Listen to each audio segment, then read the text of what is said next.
নমস্কার, আমি অভিষেক সেনগুপ্ত। আপনি দেখছেন বেঙ্গল পলিটিক্স। বাংলার রাজনীতিতে এই মুহূর্তে অসংখ্য, কার্যত বলতে গেলে বাংলার রাজনীতির আকাশে এই মুহূর্তে প্রশ্নের অসংখ্য কালো মেঘ ঘুরে ফিরে বেড়াচ্ছে। কালো মেঘ কেন বলছি? তার কারণ অধিকাংশ প্রশ্ন ঘিরেই রয়েছে নানা রকম বিতর্ক। তো ফলে সেই সমস্ত প্রশ্ন নিয়েই আজকে চর্চা করার জন্য সঙ্গে পেয়ে গেছি রানা সেনগুপ্তকে। একদম শুরুতেই প্রশ্নে চলে আসছি বাবা। সেটা হচ্ছে যে, কোথাও কি তোমার মনে হচ্ছে যে মমতা বন্দ্যোপাধ্যায়ের দিকে সহানুভূতির হাওয়া একটু একটু করে ঘুরছে? কারণ সম্প্রতি মমতা বন্দ্যোপাধ্যায় মাঠে নেমেছেন, তুমি নিজেও দেখেছো। সেই যে পোস্ট, সেই পোস্টে দেখা গেছে অসংখ্য মানুষ লাইক করেছেন, বিপুল শেয়ার হয়েছে। মানে তিনি যে ওই হকারদের জন্য, হকার উচ্ছেদের বিরুদ্ধে যে রাস্তায় নেমেছিলেন, কোথাও মনে হচ্ছে যে বিরোধী মমতা বন্দ্যোপাধ্যায়কে সারা বাংলা কার্যত মাথায় তুলে রাখতো, সেই মমতা বন্দ্যোপাধ্যায়ের প্রতি আবার সহানুভূতির হাওয়া ঘুরছে। না, মমতার বন্দ্যোপাধ্যায়ের প্রতি সহানুভূতির হাওয়া না ঘুরলে তো কোনো পথ নেই, না ঘুরে কোনো উপায় নেই। প্রথম কথা হচ্ছে, সিপিএম এর যতই বা বামেদের যতই সম্ভাবনা থাক না কেন বিরোধী দলে জায়গা নেয়ার, মাঝখানে একটা কথা হচ্ছিল যে মমতা পাচ্ছে না, 80টা বিধায়ক নিয়ে বসে আছে, একটা বিধায়ক রানাকে নিয়ে সিপিএম মিছিল করে 100 এরকম বলছিলেন। হ্যাঁ, কিন্তু দেখা যাচ্ছে কার্যত আজকে কি গিয়ে দাঁড়ালো, সিপিএম ঢালাও ভোট দিয়েছে বিজেপিকে, না হলে বিজেপির এই কোটি কোটি ভোট আসার কোনো সম্ভাবনা নেই। আচ্ছা, দ্বিতীয় কথা হচ্ছে, এইবার সিপিএম কিন্তু বুঝতে পারছে যে এরা কি ব্লান্ডারটা করেছে। না, বিজেপি আসা মাত্র কি করলো না, গরিবের পেটে লাথি মারা শুরু করলো। বিভিন্ন স্টেশন, বিভিন্ন জায়গায় হতে পারে তারা অনৈতিক ভাবে, অবৈধভাবে বসে আছে, কিন্তু বসে আছে তো বছরের পর বছর। রাজ্যে তাদের চাকরি দিতে পারা যাচ্ছে না। তোমরা কতটা চাকরি দিতে পারবে তারও কোনো ঠিক ঠিকানা এখন অব্দি নেই। মাত্র 1 মাসের ওপর হয়েছে সরকার। তো তারা দেখা যাচ্ছে যে তাদের ওখান থেকে তুলে দিচ্ছে। এই অবস্থাতে, এই যে অবস্থাটা, সেই অবস্থাতে কিন্তু মমতা বন্দ্যোপাধ্যায়ের এই যে মাঠে নামাটা, এটা বহু লোক আশা করেছিল। মানে অনেকটা চাতকের মতো, মেঘ কবে আসবে, কবে দুপোটা জল পড়বে, মমতা কবে মাঠে নামবে। মমতা যদি মাঠে না নামতেন তাহলে তার নিজেরও একটা অস্তিত্বের সংকট দেখা দিত। তার কারণ হচ্ছে, তার আমরা জানি যে 20 জন সাংসদ চলে গেছে, হ্যাঁ, অন্য দলে জয়েন করেছে তারা। 60 জন বিধায়ক চলে গেছে। 60 জন বিধায়ক চলে গেছে, তারা আবার বলছে আমরাই তৃণমূল। আর এই যে সাংসদরা, তারা আবার একটা অন্য একটা দলে, অস্তিত্ববিহীন দলে একটা যোগদান করেছেন, হ্যাঁ, যার কোনো অস্তিত্ব নেই। মানে যার হচ্ছে মানে কলমের নিপ এবং তার সেখান দিয়ে রশ্মি বেরোচ্ছে, এটা যার প্রতীক। মানে পশ্চিমবঙ্গের কোনো মানুষ এই ধরনের দলের নাম শুনেছিলেন কিনা আমার খুব। এখন তো বাংলা রাজনীতিতে এই কুইজটা খুব চলছে যে এনসিপি এর ফুল ফর্ম বলুন তো। আমিও মাঝখানে বিকাশ রঞ্জন ভট্টাচার্যকে জিজ্ঞাসা করেছি যে আপনি বলুন ফুল ফর্ম কি, তো বিকাশ দা খুব হাসছিলেন। যাই হোক, তো এখন মমতার ব্যাপারে এই যে আরো একটা ব্যাপার যেটা হচ্ছে, কার্যত মমতাকে এই যে কোণঠাসা করে দেয়া হচ্ছে, এটা তো একটা, যে যাই বলুক না কেন, আমি ব্যক্তিগতভাবে বিশ্বাস করি যে বিজেপি চায় না শুধু রাজ্যে কেন, গোটা দেশে কোনো বিরোধী দল বলে কিছু থাকবে। ওরা একাই থাকবে, একাই লড়বে, একাই ভোটে জিতবে, একাই সরকার করবে, একাই আইন করবে এবং মানুষের ঘাড়ে সেটা চাপিয়ে দেবে। ঘটনাচক্রের ব্যাপারটা সেদিকেই তো গড়াচ্ছে। একের পর এক মহারাষ্ট্র থেকে শুরু করে বাংলা পর্যন্ত সর্বত্রই যখন সাংসদ ভাঙার কাছে। একটা জিনিস তুমি বলো, সেটা হচ্ছে যে 20 জন সাংসদকে ভেঙে তৃণমূলের পিছনে বিজেপির খেলা বলুক বা নাই বলুক, যাই হোক না কেন, এটা তো আর মানে বিজেপির তরফ থেকে তো প্রকাশ্যে বলা হয়নি যে আমরা বাঙিয়ে নিয়ে গেছি। কিন্তু একটা সিগনিফিকেন্ট ব্যাপার দেখা যাচ্ছে যে শুভেন্দু অধিকারী রাজ্যের মুখ্যমন্ত্রী হিসেবে কোনো মানে বিরোধী দলের সাংসদদের সঙ্গে বৈঠক করতে যাচ্ছেন কারোর বাড়িতে, হ্যাঁ, বা শতাব্দী রায়ের বাড়িতে গেছেন এখানে। হ্যাঁ, কিন্তু ব্যাপারটা সেটা নয়। মানে আমি যেটা তোমাকে জানতে চাইছি যে এই যে 20 জন সাংসদ বিদ্রোহ করে, 28 জনের মধ্যে 20 জন সাংসদ বিদ্রোহ করে বেরিয়ে গেলেন, এই বিদ্রোহ কার্যত কোথাও কি তোমার এটা মনে হচ্ছে যে লোকগুলো মমতা বন্দ্যোপাধ্যায়ের প্রতীক ছাড়া, মমতা বন্দ্যোপাধ্যায়ের মুখ ছাড়া, যাদের জেতার সম্ভাবনা মানে বহুদূর পর্যন্ত যাদের নেই আর কি, মানে ক্ষীণতম পরিস্থিতি যাদের, সেই সাংসদরা আসলে কোথাও তারা যাদের ভোটে জিতে এসছেন তাদের সঙ্গে খানিকটা প্রতারণা করলেন? অবশ্যই প্রতারণা করলেন। তার কারণ হচ্ছে, এখানে একটা জিনিস নৈতিকভাবে থাকা দরকার। আমার দল চোর, আমি তাদের সঙ্গে থাকতে পারলাম না, ঠিক আছে, সবাই ডিম ছুটছে, চোর চোর বলছে, আমার খুব লজ্জা করছে, এই একজন সাংসদ বলেছেন। আচ্ছা, তো যাই হোক, তো এই অবস্থাতে রচনা বন্দ্যোপাধ্যায়, হ্যাঁ, না রচনা শুধু না, আরো একজন বোধহয় বলেছেন, আমাদের পূর্বস্থলীর দিকের যে সাংসদ, ও আচ্ছা, ওই ইয়ে, শর্মিষ্ঠা বোধ হয় নাকি, হ্যাঁ শর্মিলা রায়, শর্মিলা রায়, হ্যাঁ। হুম। তো চিকিৎসক। হ্যাঁ, তো এখন ঘটনা যেটা হচ্ছে সেটা হচ্ছে এই হুম। যে এই যে অবস্থাটা, শর্মিলা সরকার, শর্মিলা সরকার, শর্মিলা সরকার, হুম। এখন ঘটনাটা যেটা গিয়ে দাঁড়াচ্ছে হুম। যে সামনে কলকাতা পুরসভার ভোট আছে, হুম। সুদীপ বন্দ্যোপাধ্যায় তারা একটা ওয়ার্ডে দাঁড়িয়ে জিতে দেখান, হুম। বাকি যারা রয়েছেন কাকুলি ঘোষ দস্তিদার, মালা রায়, রায়, এরা সব বিভিন্ন জায়গায় ওয়ার্ডে দাঁড়ান না, ওয়ার্ডে দাঁড়িয়ে তারা জিতুন না, হুম। এনসিপিআই থেকেই হুম। দাঁড়িয়ে জিতে দেখান না, যে হ্যাঁ আমরা জিততে পারি, আমাদের ক্ষমতা আছে। হুম।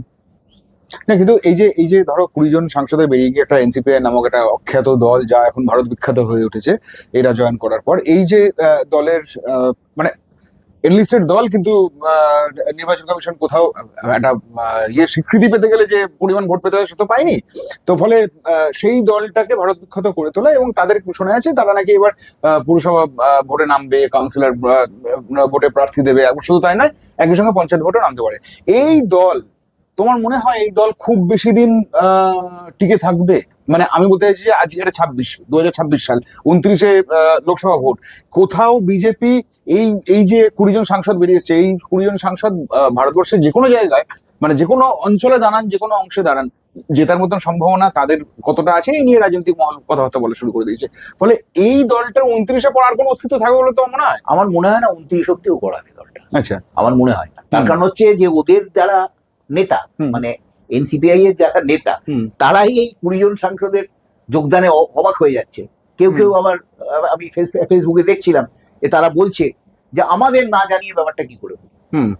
যাই হোক, তো এটা নিয়ে পরবর্তীকালে একটা ক্যাচাল হবে, খুব স্বাভাবিক। আসলে বিজেপির যেটা দরকার, বিজেপি এবার সংখ্যাগরিষ্ঠতা পায়নি, বিজেপিকে শরিকদের উপর ভর করে এগোতে হচ্ছে, এবং বিজেপি খুব ভালো করেই জানে যে কোনো মুহূর্তে শরিকরা সে নিয়ে দর কষাকষি করতে পারে। হ্যাঁ, আপনাকে আমরা এই ভোটে জিতিয়ে দেবো, আমাদের আরো দুটো মন্ত্রিত্ব দিতে হবে, বা আপনাকে আমরা এই সুবিধাটা দিচ্ছি, আমাদেরও এই সুবিধাটা দিন। তো বিজেপির যেটা দরকার, শিবসেনাকেও ওই উদ্ধব ঠাকুরের দলটাকেও ভাঙানোর চেষ্টা শুরু হয়েছে। সঞ্জয় রাউত তো বলেইছে যে এ নিয়ে পরিষ্কার, সঞ্জয় রাউত শিবসেনা যে নেতা বলেছেন যে নাকি বিজেপির তরফ থেকে নাকি কোটি কোটি টাকা অফার করা হচ্ছে, এবং যেটার আবার সমর্থন করে আবার মহুয়া মৈত্র এক ধাপে এগিয়ে গিয়ে বলেছেন যে কোটি কোটি টাকা নয়, কয়েকশো কোটি টাকার পর্যন্ত নাকি মানে পুরো বাঞ্চ তোলার জন্য নাকি ইয়ে করা যায়। এটা অবশ্য অপোজ করে হয়তো মহুয়া মৈত্রের বিরুদ্ধে হয়তো ইয়ে হবে, মানহানি মামলা টামলা করবেন হয়তো, অলরেডি কাকুলি ঘোষ বলেইছেন ব্যাপারটা।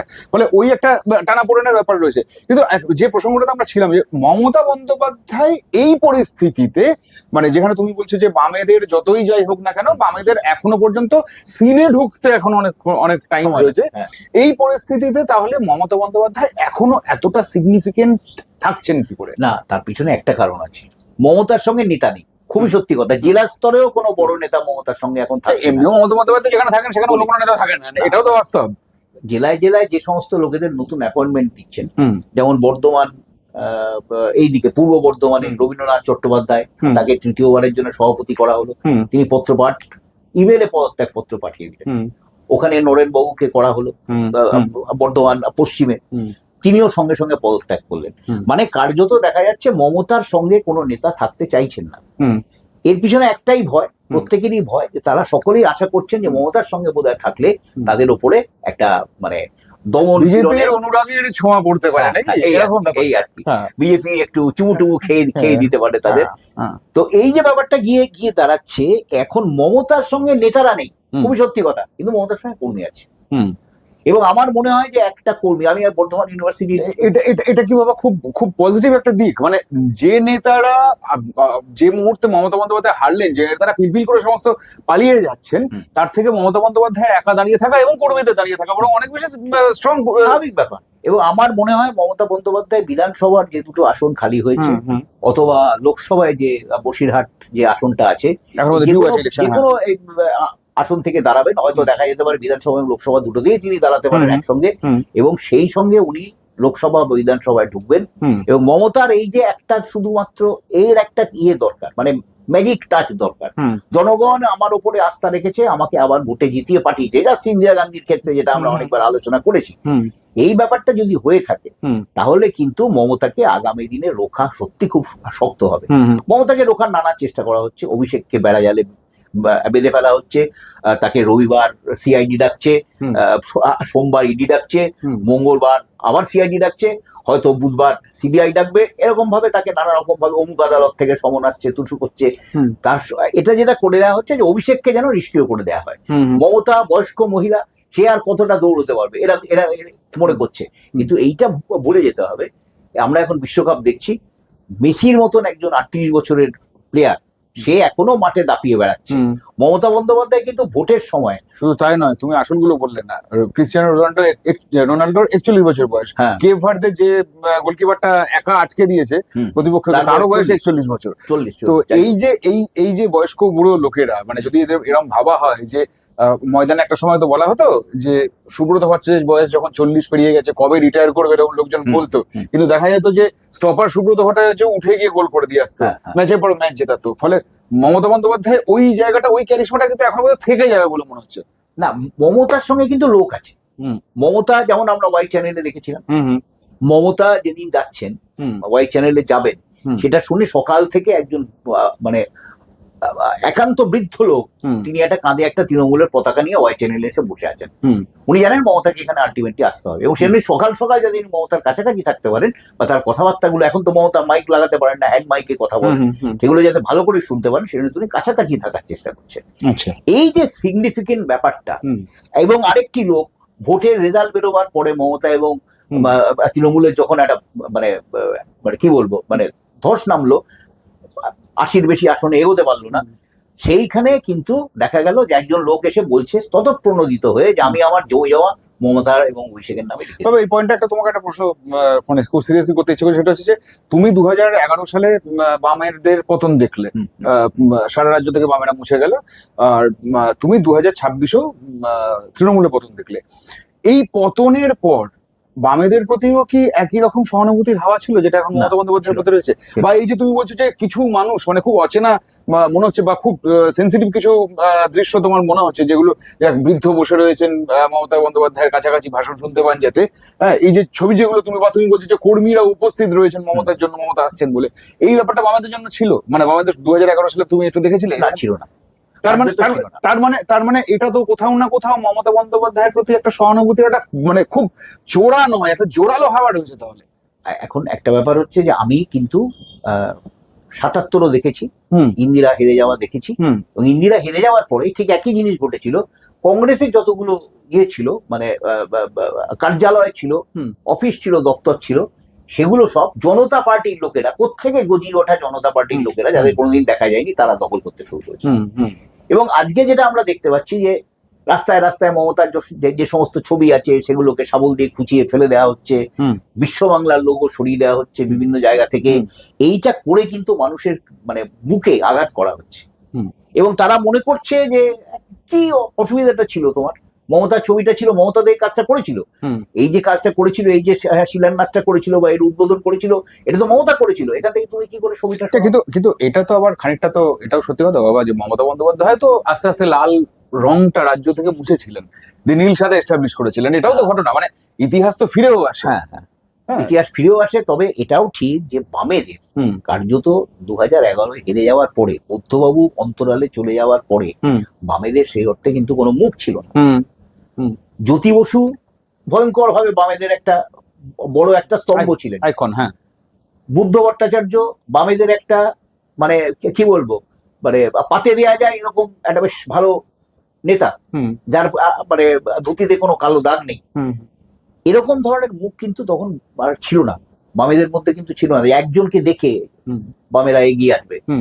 এমনকি বুদ্ধবাবুরও যে কথাবার্তা বুদ্ধবাবু 19-এ বলেছিলেন গণশক্তিতে বিবৃতি দিয়ে, সেটা আমার এখনো মনে আছে, বিজেপিকে ভোট দেওয়ার ব্যাপারে, যে আপনারা যেন জ্বলন্ত তাওয়া, গরম তাওয়া থেকে জ্বলন্ত উনুনে ঝাঁপ দেবেন না।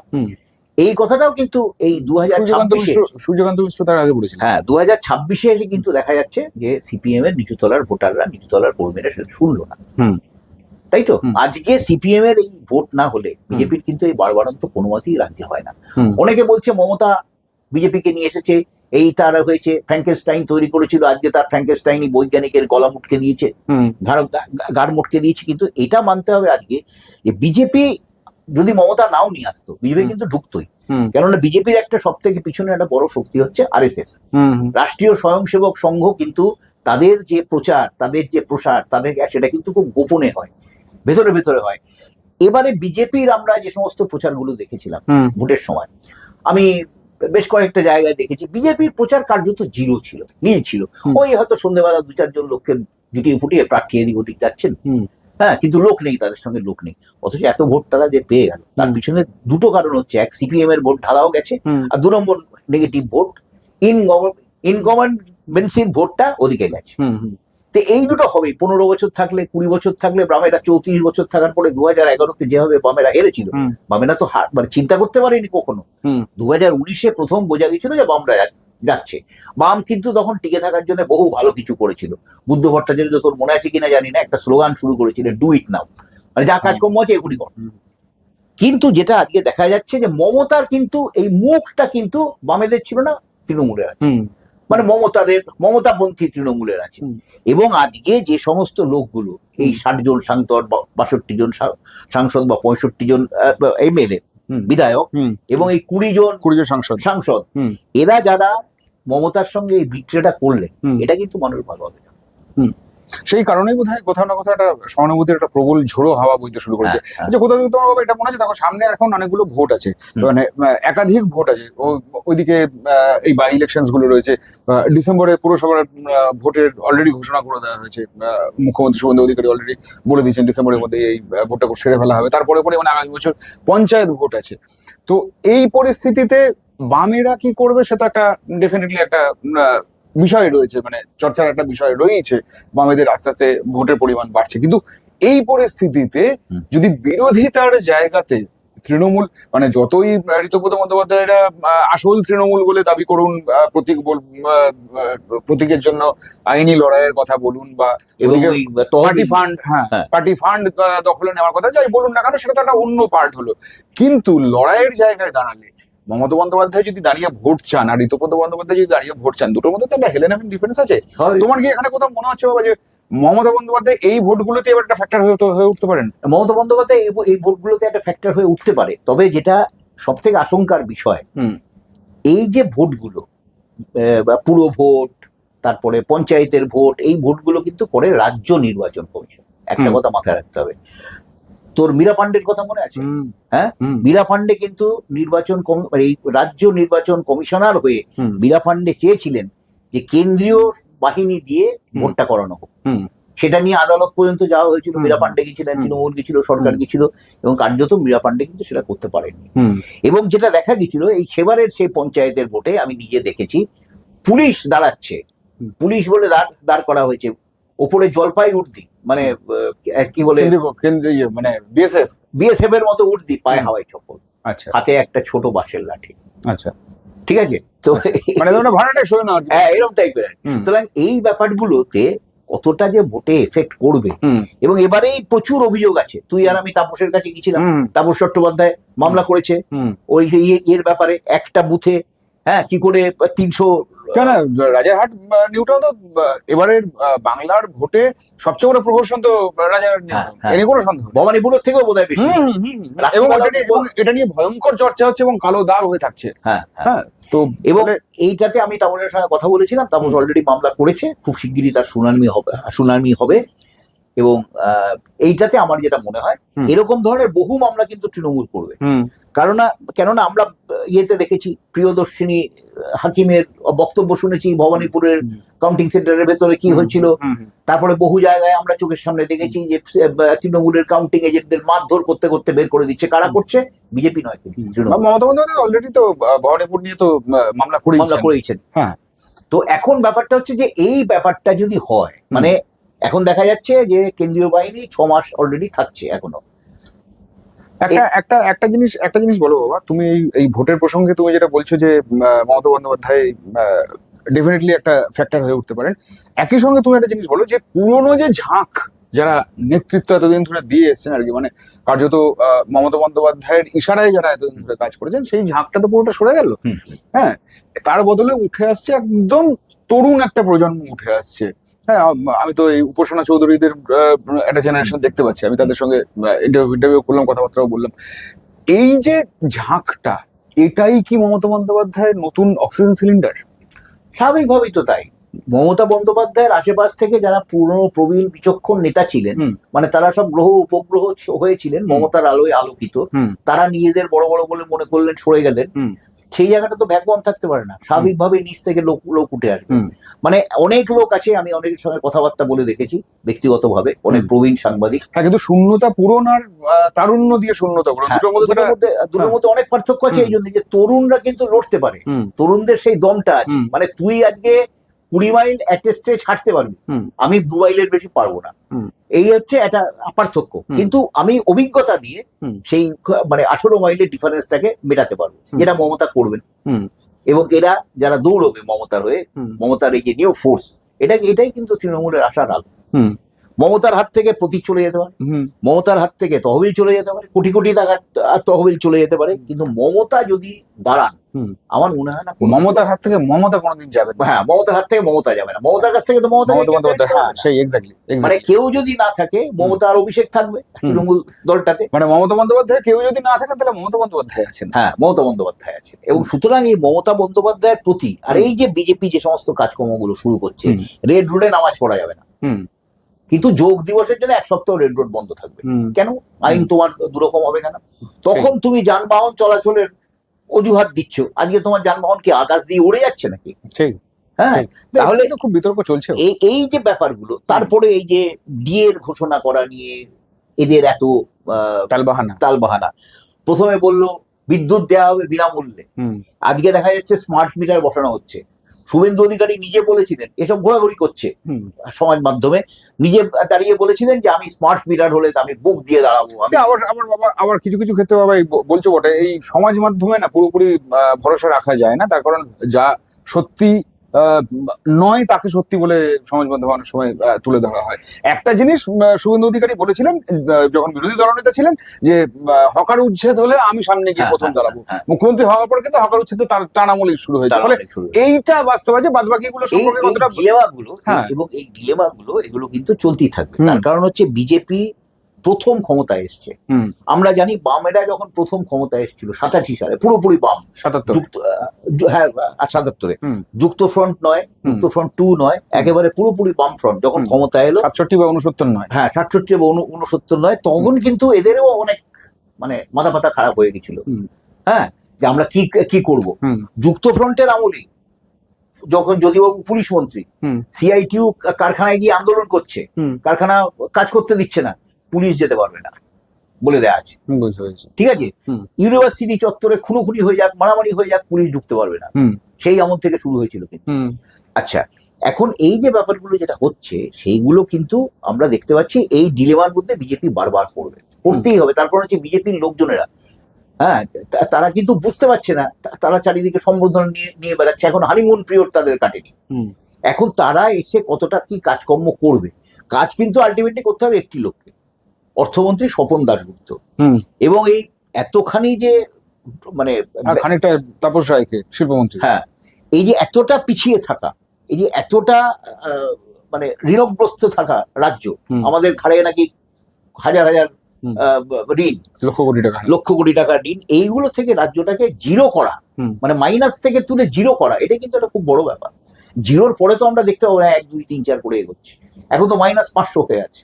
না, এখন বিজেপি যাই করবে সবটাই স্ক্যানারের তলায় থাকবে, এ নিয়ে কোনো সন্দেহ নেই। মানে বিজেপি চাইলো আর সঙ্গে সঙ্গে খুব সাকসেসফুল হয়ে গেল ব্যাপারটা, তা হবে না।